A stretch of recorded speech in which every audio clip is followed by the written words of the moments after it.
Hello everyone, hope you're doing well. I'm pleased to be joined by Joe from the TurfCast podcast to talk all things Burnley, a little bit West Ham as well, but mainly Burnley, and get his perception ahead of the game. Joe, let's start with your season so far then. I mean, it doesn't look particularly good. 4 points, bottom of the table, behind a team with a 10-point deduction is never a good look, but what have you made of it? Terrible. You summed it up perfectly there. I did an article for the BBC this week on the fan voices thing, which they get podcasters and fan channels to help out. I'm not a journalist, just sort of get that in there. And the line was like, it's not been the start we've wanted, but to be below a Luton side that we finished 21 points above last season, a Sheffield United side that lost all their best players in the summer. Like one of them went to Marseille, their actual best player. One of them actually came to us. And an Everton team that's lost 10 points. To be below them three is embarrassing. Like to be below one of them wouldn't be good enough for what we did last season and for the money we spent in the summer, because a lot of people forget we did spend over £100 million. That's unheard of for Burnley. So yeah, not been the start we wanted. And you know what? If we were like Luton or Sheffield United, I wouldn't be as disheartened. I mean, they're only 2 points above us, I think, both of us off the top of my head. I ain't got the league table in front of me. But they're like a bit more confident, a bit more optimistic about the season because they didn't expect anything. They came up and none of them expected anything. So anything they get is a bonus. They probably still both expect to go down. Whereas we didn't. Like I went on the overlap and I was saying like I think Burnley finished somewhere between 11th and 14th, and that prediction looks way off now because we look way off. Like we have been dreadful and we are a shadow of what we were last season. I know some people say you're playing against bigger teams, better players. But I firmly believe if last season's team played this season's team, last season's team would win 2 or 3-0. We've just been so bad this season. Who are you missing there? You've got Matson, Howard Bellis, Taylor. Is there anyone else that you're missing from last season to this season? Well, they're the main three. I think Martin and Howard Bellis, as much as I loved Teller, and he was my favourite player last season, I'm my little boy's favourite player. He's still. I went down to Brentford and one at Brentford steward stopped him, and he went, "Hey mate, how old are you?" He's like 5. And then, who's your favourite player? And he went, Nathan Teller. I'm like, Parker, he don't play for us anymore. He needs to choose somebody else, but he keeps choosing Nathan Teller. So we do miss his sort of like his pace and stuff, but the main two that we miss are Martin and Howard Bellis, who've been so poor at the back. And another one we miss is Arianet Mjoric, and he still plays for us, but Kompany's dropped him. He's not played a game in the Prem despite a brilliant season last season, and obviously James Trafford's come in. I'm not gonna sit here and slag James Trafford off again because I do think it's as a defensive unit, and it's not just his fault. But I do think bringing Mjoric in would strengthen us slightly. But yeah, I think the main two that we're missing are like you say, Ian Martin, who decided to stay at Chelsea, and Taylor Howard-Bellis, who I'm not sure why we didn't buy, because we've gone out and bought Dora O'Shea and players like that, and Taylor Howard-Bellis probably would have cost a little bit more, but he's a better defender in my opinion. So yeah, I think we messed up on that one. Yeah, I was going to ask about that because he's gone to Southampton, hasn't he? So he's there. He's gone to a team in the Championship. So why would you not go get him? But a bit of a strange one from outsider looking in. In regards to Vincent Kompany, then, what's your thoughts on him? Because obviously last season you tore the Championship up. You were like prime Barcelona in regards to the Championship. Yeah. What do you make of it? What's your opinion on him today, though? Still the same. I think he's got enough credit in the bank. I like him. I use this example a lot, and I know a lot of Burnley fans don't like me comparing apples with oranges. But look at Sean Dyche. I know it's a completely different style of play and a completely different style of management. But when we came up the first time under Dyche, all right, we weren't this bad, admittedly, in the Prem, but we did get relegated. And then we stuck with him, came back, and he went on to be, in my opinion, a very, very good manager. And he's doing a very good job at Everton. And I think Kompany will be the same. Like he's come up. You've got to remember. I think he's only like a year older than me. He's Vincent Kompany. Like he's still quite young. He's going to make mistakes, and he has made mistakes. I've just mentioned the James Trafford, Arianet Mjoric thing. He continues to make that mistake. Earlier in the season, because we lost Martin, and Martin was so important for us last season, not just defensively, because he wasn't really that good defensively, if I'm being honest, but getting forward and coming inside as well. Like he'd slot into the centre-back position and the defensive mid position. It's quite a fluid formation. So what he tried to do, he tried to recreate that with different players even though we had a perfectly good left back on the bench in Charlie Taylor, but Charlie Taylor doesn't have that side of his game. So Kompany were trying to recreate that with Delcroix, who's a centre-back, and he got absolutely tore to shreds. He actually even tried to put Connor Roberts in there, who's probably our number one right-back, and then put the number 2 right-back at right-back, and that was just a mess as well. So he's been making mistakes. Like, he's not... he's not beyond criticism. He has made mistakes, and he needs to get better. He needs to adapt. But he's a young manager, still learning his trade. And for me, I'd stick by him. But there's obviously a limit. Like, we can't carry on the way we've been. We can't. If we go down and break Derby's record, which I don't think we will, but there's talk about it, and you can't really ignore the media talk about it now because we've been so bad. Then if that was the case, then yeah, it'd probably become untenable. But in an ideal world, we'd stop up, obviously. But in an ideal world, if we went down, I'd stick by him, come back, because with the players that we've got, and even if we had to sell some of them, the money that we'd have, we'd just tear the Championship up again next season. Obviously, depending who comes down with us. If Everton came down with us, which I don't think they will, that'd probably be a promotion space taken, and the number 1 promotion space taken. But yeah, for me, stick by him. He's enough credit in the bank, but there have been a few murmurs among Burnley fans recently about getting him out. Just to interrupt for a minute, because while the Hammers are heading up to Turf Moor on Saturday afternoon, it's time to make sure you've got your own in order, and the best way to do that is head over to Manscaped. The leaders in male grooming have their Black Friday sale on, and it's 25% off everything. Everything on their website, not just that item or that item. Absolutely everything is included in the Black Friday sale. The lawnmower, 25% off. The weed whacker included. The beard trimmer included. The handyman included. The cologne, the boxers, everything is included on their Black Friday event. So head over to manscaped.com or use the link in the description. Any items that you fancy getting, put it into the basket, head on over there, and they automatically take 25% off everything, plus free shipping worldwide. So gentlemen, take care of yourself, because remember, when you cut the grass, the tree looks bigger. Anyway, back to myself and Joe.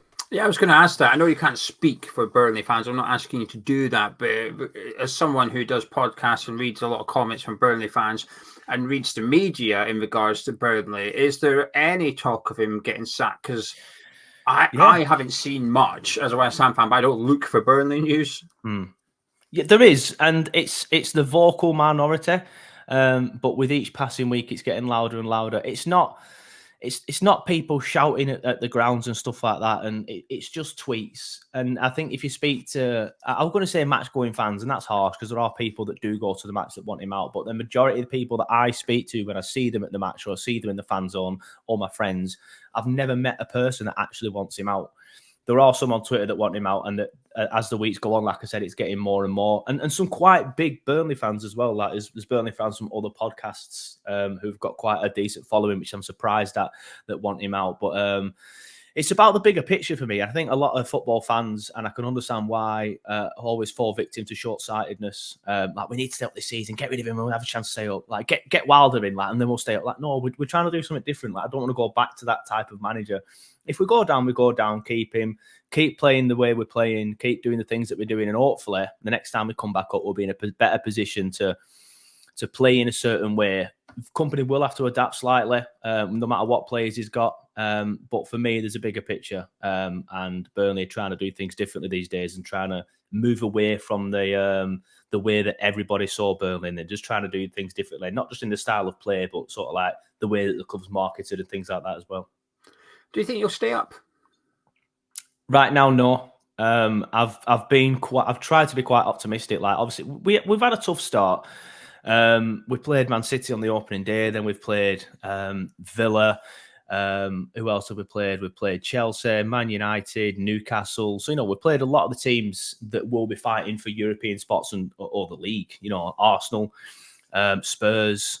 So we have had a tough start. And I kept sort of saying, judge us when we play teams in and around us. You can't really judge us off teams like this. And then people give me grief saying, but you can't just write games off. But I think the nature as a football fan of a team in the lower half of the Premier League, you just naturally do. You naturally write games off against Man City, but then like a Bournemouth or a Wolves, it'll beat Man City, and everyone's like, oh, you see, you can't just write them off. It's just a mentality thing, isn't it? But for me, you can't judge us against them teams.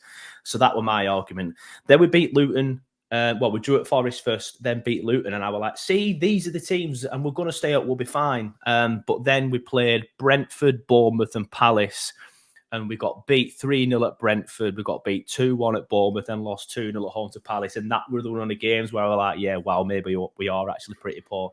I left that Palace game despondent, thinking I can't see us getting out of this now, because we actually played relatively well without actually doing anything. I was like, well, we've played well. Palace haven't had to do anything, and we've still lost. Like, we lost from 2 defensive mistakes. We didn't really offer anything going forward. We've had injuries. Obviously, our main striker, Lau Foster's suffering with mental health issues as well. And as I've said it on every podcast since, like, the main thing is Lau gets better, but we do miss him. And the sooner he gets back, the better for us as a football club. Obviously, his priority is his mental health, but we're missing him. We've had injuries at the back and just making too many mistakes. And go back to the James Trafford thing as well. Like, every goal that we conceded against Arsenal was a cross, and there was a massive debate on the Burnley hashtags about this goal being his fault, that goal being his fault, and we're just not good enough at the back ultimately, I think, to stay up. So if we are going to stay up, we need to be better at the back, and we also need to be better up front, and the midfield's not been great either. So yeah, it's just a recipe for disaster at the minute. Things need to change if we are going to stay up. For any West Ham fan that hasn't seen much of Burnley this season, give us a couple of players we should perhaps keep our eyes out for on Saturday afternoon that could maybe cause us a little bit of damage or impress us. I think Luca Koleosho's the main one. He's a young lad we brought in the summer.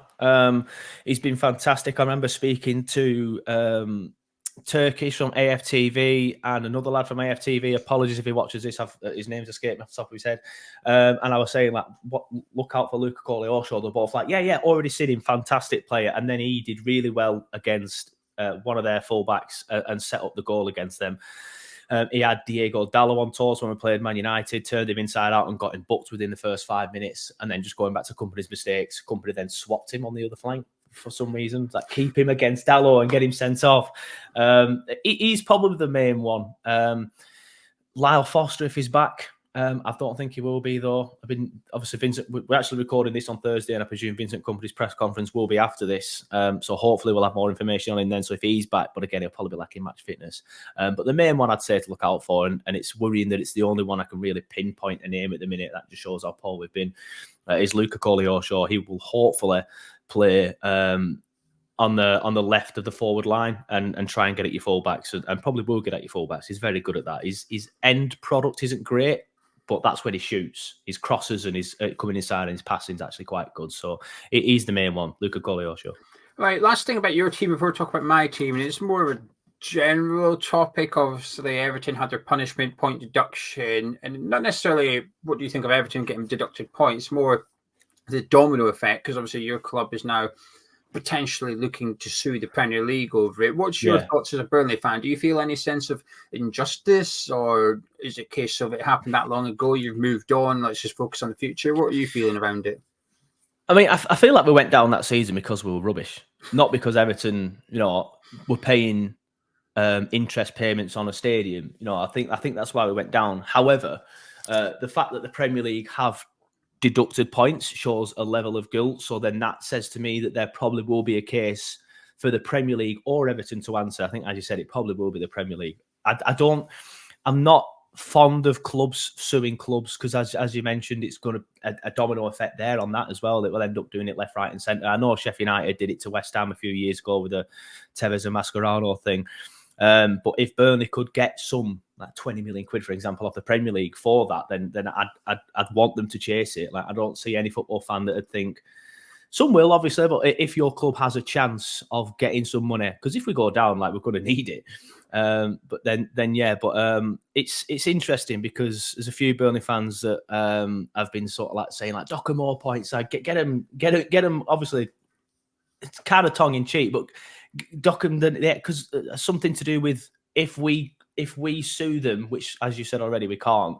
But I saw a report in the Mail that if us, I think it's Leeds and Leicester, all sue them and get 100 million each, which I think is the limit that each team can get. Obviously, that won't happen. Then they'll get docked a further 9 points for being in administration. So yeah, it's an entire domino effect. But obviously it's like we could talk about this forever, because I know that the report apparently did say that they didn't gain a sporting advantage, but if you actually read into the report, it says they did gain a minimal one, and I think that will probably be because anybody else would pay their interest rates on their stadium and then not buy players, for example, whereas Everton were just doing both. So on that logic, they probably did gain a bit of a sporting advantage in that sense. But yeah, like I said, we could talk about this forever, but I'd want Burnley to chase anything that they can get with the Premier League. And I feel like the Premier League charging Everton, we're not charging them, sorry, docking them 10 points shows guilt, which means that we have a case. We might not win it, but we at least have a case, I presume. I completely agree. Right, West Ham, what's your thoughts on us? Decent side, a good fan base, but I think it's a fan base that, excuse me, always seems to be at war, and I kind of like that in a way, because I think it shows you're passionate, and as a Burnley fan, we can relate to that because we're always miserable. You always seem to be miserable. I'm not sure why you're miserable. We'd love to be in your position. Obviously, won a European trophy in the Europa League, top of your Europa League group, I think. Yeah. Yeah. Admittedly, your form hasn't been great recently. I've not got the results up in front of me, but I think you've lost 3 of the last 5 or something like that. But you may have won the last one out against Forest. Yeah. But obviously defeats in there to Everton. I think that's the one where the fans have been like, right, that's unacceptable. We shouldn't be losing to Everton at home. And then it's kind of created like a civil war amongst fans. But yeah, a good club who I think has done well in recent years. Obviously, you've flirted with relegation, but then you've also been in the top half as well, and obviously won a major trophy. And that's the one thing I have yet to see Burnley do.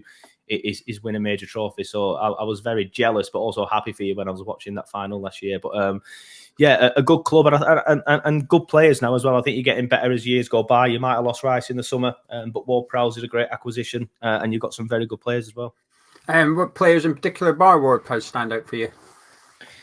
Well, it's interesting because I do not stand out necessarily, but I do want to talk about the likes of, the former Burnley players in there, because I have seen, and I've spoken to another West Ham fan on my channel about Danny Ings, and it's interesting that it seems to be like this big thing about him, like how he's not good enough.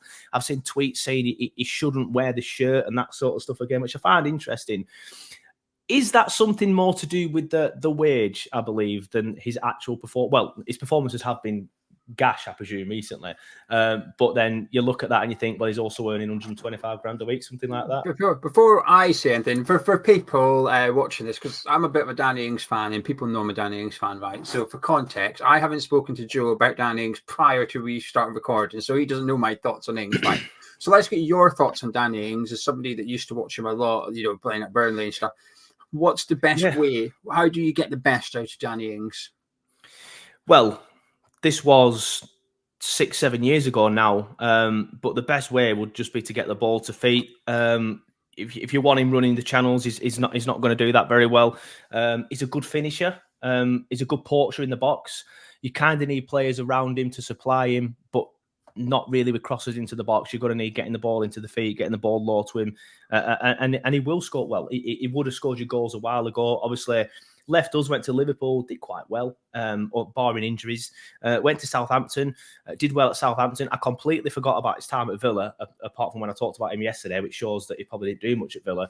And then obviously went on to West Ham, but did very well at Southampton. And I believe that if it wasn't for his injuries, he would have had a better career, probably gone from someone even challenging for the title maybe after Liverpool. He was that good. But I think it's fair to say, judging from West Ham fans' comments online and on other podcasts that I've been on this week, I think he's in the decline at the minute and probably isn't as good as what I'm making him out to be.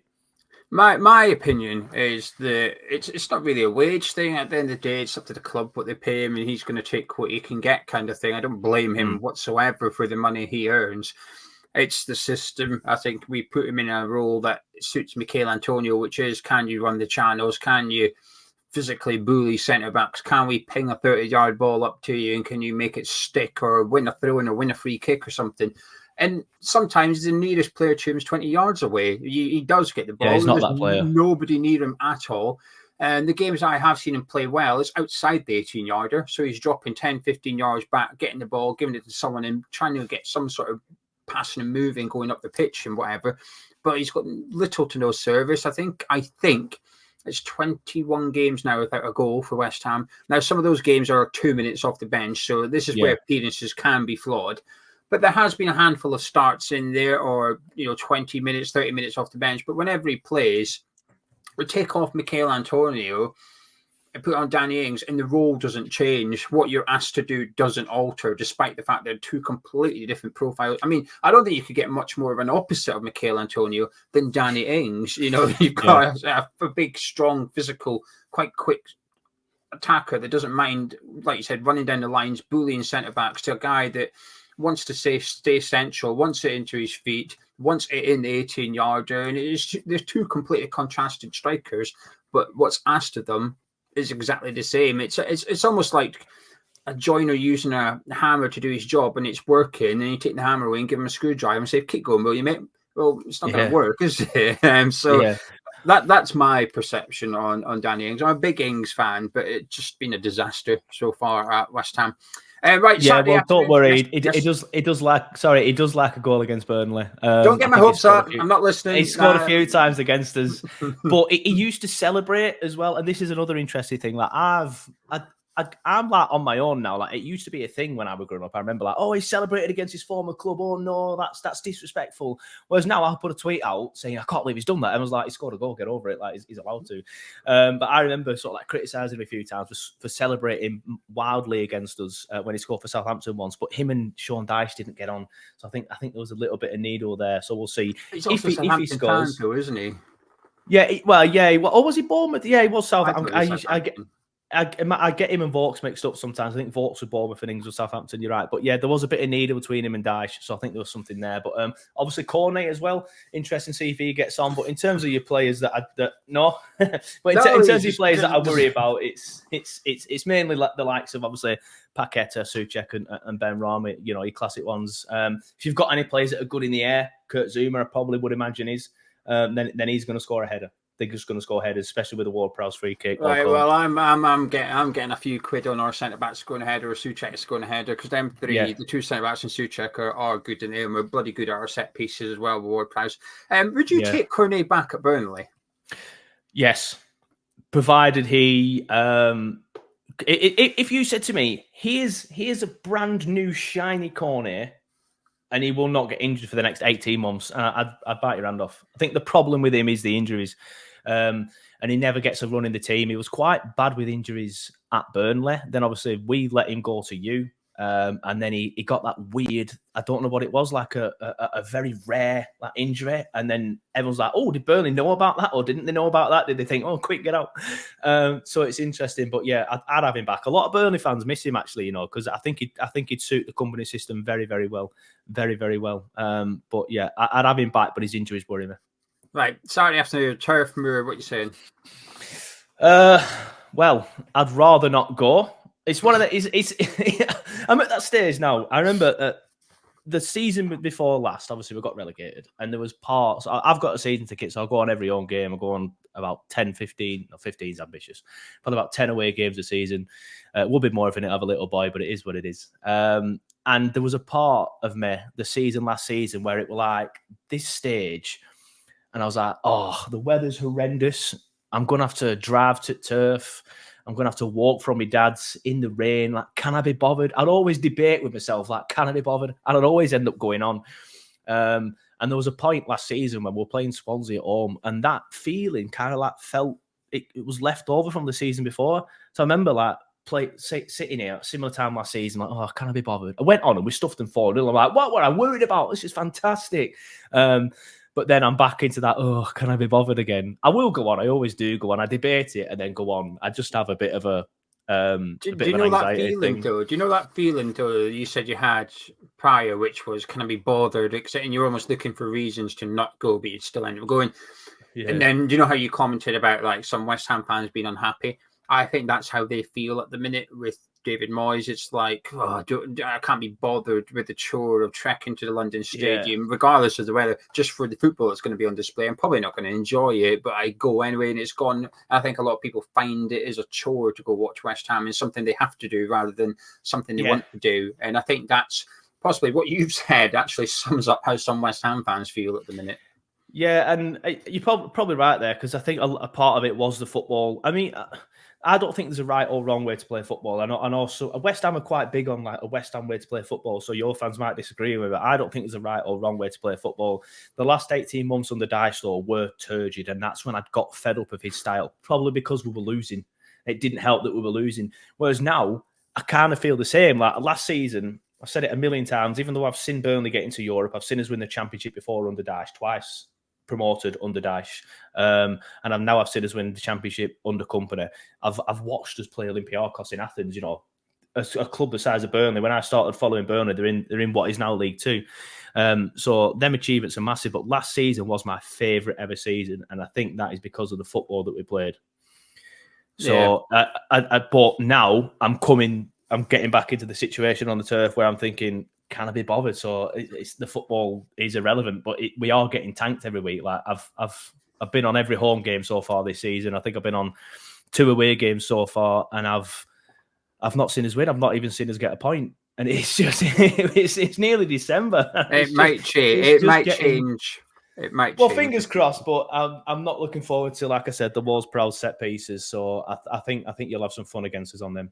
Yeah, I think your home results, while you've not got a point at home, you have played. I know Palace aside, every game you've played so far, I would expect you to lose. Palace is the only one I've looked at and thought, oh, that's the one where I would have had Burnley down for picking something, at least a draw. Yeah. And I think that's the only one.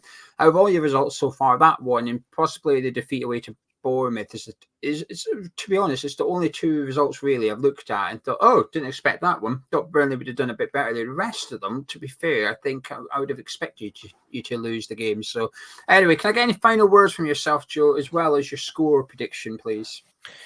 Final words. I know I've touched on it already, but do what you can to win corners. In fact, Moisey, if you're watching this, don't do what I'm about to say. But do what you can to win corners. Stick it in the 6-yard box. Stick it near the goalkeeper. It won't come and get it. He'll flap. And then one of your central defenders will just nod it in. Happy days. Just look at the goals we conceded against Arsenal. Just do that. Having said that, we may have Ekdal back. If Ekdal is back, I think he will help us because he's a tall centre-half. I'm not actually seeing him play in the Premier League yet, though. So again, he could get bullied in the Prem. Fingers crossed Muric is back in the net, but it'll be the first time this season, so I don't think he will be. So we'll see. But I'm not expecting much. 2-0 West Ham from me. Ooh, I mean, I'll take that, Joe. So I hope you are right. I actually hope you stay up. I quite like what Burnley have done. I quite like. I said to you, but this I did say to Joe before we started recording. I've seen a lot of Burnley last season. I enjoyed whenever Burnley was on. I thought, oh, happy days. I'll put this on because as a neutral, I know I was going to get a good game of football. It was going to be entertaining. I was going to enjoy it. Not seeing it as much this season, but because of last season, I think almost. Developed a little bit as a soft spot for you. I think when you were in the Premier League under Dyche, you were always sort of the underdogs, if you like, because of your lack of budget and stuff. And while it wasn't my type of football to be played, I always admired what he's done to stay in the Premier League that long. And then to change it up last season, come back up as well. And Kompany's a very, very likable person. It's almost impossible to dislike Vincent Kompany. So you've got a lot going for you as a club. And I just look at some of the other ones down there, and I'd much prefer to see Burnley stay up personally. So genuinely hope you stay up. But Joe, thank you very much. No, thank you for inviting me, mate. It's been a pleasure. Always good to chat. If you guys at home have enjoyed it, please do drop a like. Connie, you want to see and hear more from Joe, head over to the TurfCast podcast. Do you ever get I always get tongue twisted trying to say TurfCast podcast. I do tend to just say TurfCast here on I don't say TurfCast podcast so much. I just say TurfCast. Yeah. The link to it is in the description below, and their latest video will be on screen in approximately 3 seconds. Catch you in a bit.